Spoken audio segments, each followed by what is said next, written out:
नहीं, हिंदू राष्ट्र में मैं ये चाहता हूँ कि हिंदू राष्ट्र में SC ST OBC कहाँ पे होगा।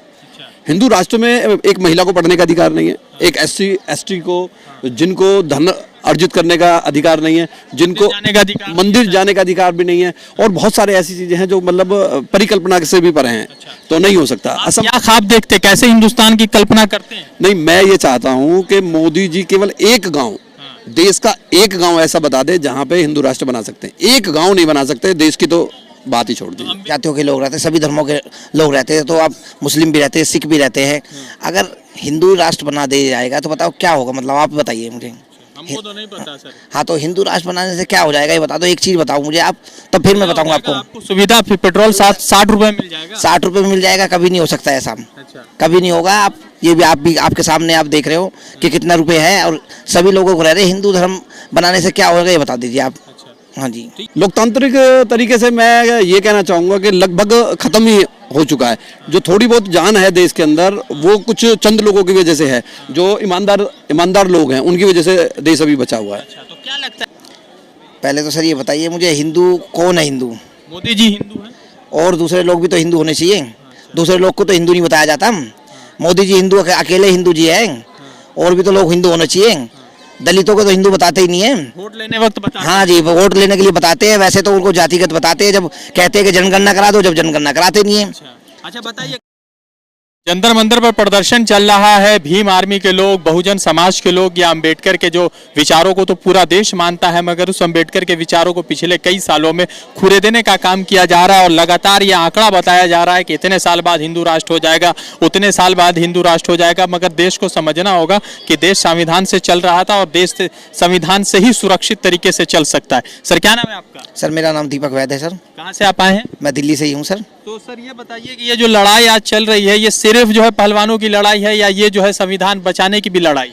ये सर पहलवानों की भी और संविधान बचाने की भी है, दोनों ही लड़ाई चल रही है। तो जो लोग जो हिंदू राष्ट्र का बड़ा आलाप कर रहे हैं और कल्पना देख रहे हैं, उनको किस तरह से देखते हैं? देखिए, आप पहले तो ये बात सोचिए कि देखो, इस इंडिया के अंदर सभी जातियों के लोग रहते हैं, सभी धर्मों के लोग रहते हैं, तो आप मुस्लिम भी रहते हैं, सिख भी रहते हैं। अगर हिंदू राष्ट्र बना दिया जाएगा तो बताओ क्या होगा, मतलब आप बताइए मुझे। हमको तो नहीं पता सर। हाँ, तो हिंदू राष्ट्र बनाने से क्या हो जाएगा ये बता दो, एक चीज बताओ मुझे आप, तब फिर मैं बताऊंगा आपको। सुविधा पेट्रोल 60 रुपए मिल जाएगा। 60 रुपए में मिल जाएगा, कभी नहीं हो सकता ऐसा। अच्छा। कभी नहीं होगा। आप ये भी आपके सामने आप देख रहे हो कि कितना रुपए है, और सभी लोगों को रह रहे। हिंदू धर्म बनाने से क्या होगा ये बता दीजिए आप।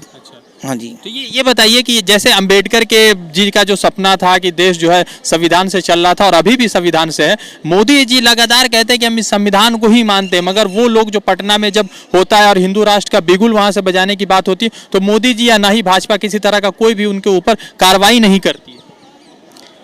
पहले तो सर ये बताइए मुझे, हिंदू कौन है? हिंदू मोदी जी हिंदू हैं। और दूसरे लोग भी तो हिंदू होने चाहिए। दूसरे लोग को तो हिंदू नहीं बताया जाता। मोदी जी हिंदू अकेले हिंदू जी है, और भी तो लोग हिंदू होने चाहिए। दलितों को तो हिंदू बताते ही नहीं है। वोट लेने वक्त बताते हैं। हाँ जी, वोट लेने के लिए बताते हैं, वैसे तो उनको जातिगत बताते हैं। जब कहते हैं कि जनगणना करा दो, जब जनगणना कराते नहीं है। अच्छा बताइए, अगर गलती से हो गया तो?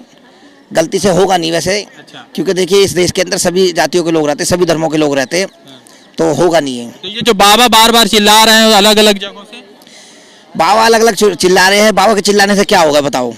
हाँ जी, इतने ये 140 करोड़ का लोगों का देश है, तो इसमें सभी लोगों की वोट ली जाएगी जब होगा। ठीक है। क्या नाम है सर आपका? मेरा नाम चंद्रपाल है। जी सर, चंद्रपाल जी कहाँ से आए आप? मैं दिल्ली से ही हूँ। तो संविधान बचाने के लिए आए हैं, या आप भी सियासत करने के लिए आए हैं? नहीं नहीं, यहाँ संविधान बचाने की बात है। संविधान रहा कहाँ है? अच्छा। मोदी जी संविधान की बात ही नहीं करते हैं। अच्छा। संविधान के खिलाफ काम करते हैं। यदि संविधान होता है, FIR हुए काफी टाइम हो गया, अभी तक भी उनको अरेस्ट नहीं किया गया। तो क्या लगता है कि ये जो लगातार ये कहते हैं कि हम बेटी बचाओ बेटी पढ़ाओ की बात कर रहे हैं, तो ना बेटी को बचा रहे हैं ना बेटी पढ़ रही है, तो किस तरह से ये शासन चल रहा है? ये शासन इनकी अपनी मर्जी से चल रहा है। अमित शाह जी जैसे चला रहे हैं, मोदी जी जैसे चला रहे हैं, ये लोग जो हैं अपने मन मुताबिक काम कर रहे हैं। जो उन्हें अच्छा लगता है उसके हिसाब से वो काम करते हैं। बाकी कोई ऐसा नहीं है देश के अंदर विकास का कोई कार्य हो, किसी का मान सम्मान का कार्य हो, कुछ नहीं कर पा रहे हैं ये लोग। अच्छा, तो क्या लगता है कि इन 8-9 सालों में कितना देश जो है लोकतांत्रिक तरीके से कमजोर पड़ा है? लोकतांत्रिक तरीके से मैं ये कहना चाहूँगा कि लगभग ख़त्म ही हो चुका है। जो थोड़ी बहुत जान है देश के अंदर वो कुछ चंद लोगों की वजह से है, जो ईमानदार लोग हैं उनकी वजह से देश अभी बचा हुआ है। अच्छा, तो क्या लगता है कि एक हिंदू राष्ट्र की जो ये कल्पना देख रहे हैं कुछ पूरा होगा? नहीं, हिंदू राष्ट्र में मैं ये चाहता हूँ कि हिंदू राष्ट्र में SC ST OBC कहाँ पे होगा? हिंदू राष्ट्र में एक महिला को पढ़ने का अधिकार नहीं है, एक SC ST को जिनको धन अर्जित करने का अधिकार नहीं है, जिनको मंदिर जाने का अधिकार भी नहीं है, और बहुत सारे ऐसी चीजें हैं जो मतलब परिकल्पना से भी परे हैं। तो नहीं हो सकता। असम क्या ख्वाब देखते, कैसे हिंदुस्तान की कल्पना करते हैं? नहीं, मैं ये चाहता हूँ कि मोदी जी केवल एक गाँव, देश का एक गाँव ऐसा बता दे जहाँ पे हिंदू राष्ट्र बना सकते हैं। एक गाँव नहीं बना सकते, देश की तो बात ही छोड़ दी। अंबेडकर जी पर जो इतना आक्रमण होता है, वो देश के नेता उनको लोग बताते हैं, कुछ लोग बताते हैं नहीं वो बहुजन के नेता है।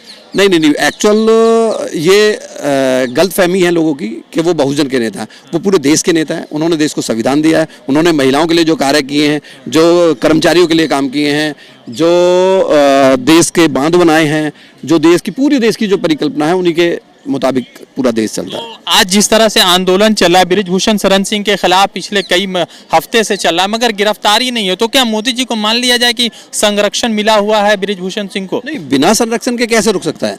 FIR होने के बाद तो अरेस्ट हो जाना चाहिए था, और ये पॉस्को के तहत हो जाना चाहिए था। अब हमारी जो महिलाएं खिलाड़ी कोई साधारण महिलाएं नहीं है। इनको मोदी जी बड़ा तस्वीर खिंचवाए थे 2019 में। अब भी खिंचवाने के लिए तैयार हैं यदि वो उनके पक्ष में आ जाएं तो। उन्हें कोई दिक्कत नहीं है और ये कभी नहीं करना चाहेंगे। तो आपके हिसाब से एक बात बताइए, क्या सावरकर कभी भी देश का नेता हो सकता है? सावरकर जी कौन है? कौन सावरकर? वो माफी पुरुष हैं, उनके बारे में क्या कहना चाहेंगे? जो आदमी तो नेता है ना देश के भाई। देश के नेता क्या देश बनाई उन्हीं से, नहीं तो छोटे छोटे राज्यों में बट गया होता। ये छोटे छोटे राज्यों में सब में खत्म हो चुका होता। और छोटे छोटे राज्य होते, कोई किसी राजा का, कोई किसी राजा का, इसको सबको इकट्ठा करने वाले हमारे अम्बेडकर। तो देश अम्बेडकर जी के संविधान से ही चलेगा। संविधान से चलेगा देश। क्या नाम है सर आपका? मेरा नाम राहुल है। कहाँ से आप आए राहुल? दिल्ली से ही हैं। दिल्ली से आए, तो किस लिए यहाँ पर आए हैं आप?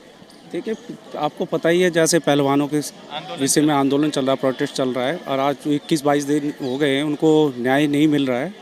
तो इसी के विषय में हम आज यहाँ पे आए। माननीय चंद्रशेखर आज़ाद जी ने आह्वान करा भी है यहाँ से 21 तारीख का महापंचायत जो फैसला लेगी उसके बाद जो डिसीजन होगा ये महापंचायत। ये महापंचायत का भी हम बता नहीं सकते कहाँ पे ये डिसाइड करेंगे, कहाँ पे महापंचायत होगी, और आने वाले टाइम में ये महाआंदोलन का रूप लेगा और इस आंदोलन को रामलीला तक भी ले जाएंगे, माननीय चंद्रशेखर आज़ाद जी ने बताया जैसे कि। और देखो, बात रही इंसाफ की, इंसाफ इस देश के अंदर अब मिलना बहुत मुश्किल हो गया। आप हाथरस कांड देखा होगा, दिल्ली कैंट का मामला देखा होगा, रेप का। तो न्याय पाने के लिए भी कितनी मेहनत करनी पड़ रही है अपने हक अधिकार के लिए, लोगों के लिए। तो आप संविधान की बात बोल रहे हैं कि संविधान तो बचा ही नहीं है, जब लोकतंत्र तो खतरे में। किस हिसाब से फिर लड़ रहे हैं हम? देखो बाबा साहब ने एक बात कही थी, जब आपके हक अधिकार अगर ना मिले ना तो उसको छीन लो, तो ये छीनने के लिए बैठे हुए हैं। आप लोग अधिकार छीन लीजिए। छीन लेंगे, जब मिलेंगे नहीं तो छीनना पड़ेगा। बुलडोजर का चलवा देते लोगों पर कि उड़ा दी। देखो, सत्ता में है, पावरफुल लोग हैं, तो बुलडोजर क्या, वो तो कुछ भी चलवा सकते हैं, गोलियां भी चलवा देंगे हमारे ऊपर। तो इस गोलियों से डर नहीं लगता आप लोग? देखो, हम संघर्षशील लोग हैं, भीम आर्मी के, और ना गोलियों से डरते। आपने इतिहास उठाकर देखा होगा, जितने भी आंदोलन रोड पे करती है वो भीम आर्मी करती है। चंद्रशेखर जी आज़ाद आपके लीडर हैं या मायावती लीडर हैं? देखिए, बहन जी माननीय है और उनका सम्मान है, मगर जो आज टाइम पे जो युवा के तौर पे देखा जाए तो इस टाइम पे जो लड़ाई लड़ रहे हैं माननीय चंद्रशेखर आज़ाद जी लड़ रहे हैं समाज के लिए, रोड पे जो भी आपने। सिर्फ आपकी लड़ाई लड़ रहे हैं या सभी की? सब समाज की है। इसमें ये नहीं है कि एक प्रत्येक एक जाति के विशेष की लड़ाई है, इसमें सब समाज के लिए लड़ाई है। तो देख सकते हैं कि जिस तरह से पूरे देश भर से भीम आर्मी के लोग आए हुए हैं और जिस तरह से बिहार के नौबतपुर से लगातार एक बाबा आता है और लगातार हिंदू राष्ट्र की कल्पना की बात करता है। उस हिंदू राष्ट्र के खिलाफ भी जो है लोगों का आंदोलन है, क्योंकि ये देश जो है संविधान से चल रहा था और देश संविधान से ही चलेगा और उसी में जो है देश की खूबसूरती भी है। तो लोगों ने अपने अपने राय रख दी। अगर वीडियो पसंद आए तो चैनल सब्सक्राइब करके वीडियो शेयर कीजिए। धन्यवाद। द इंडियन खबर, सच आपके सामने।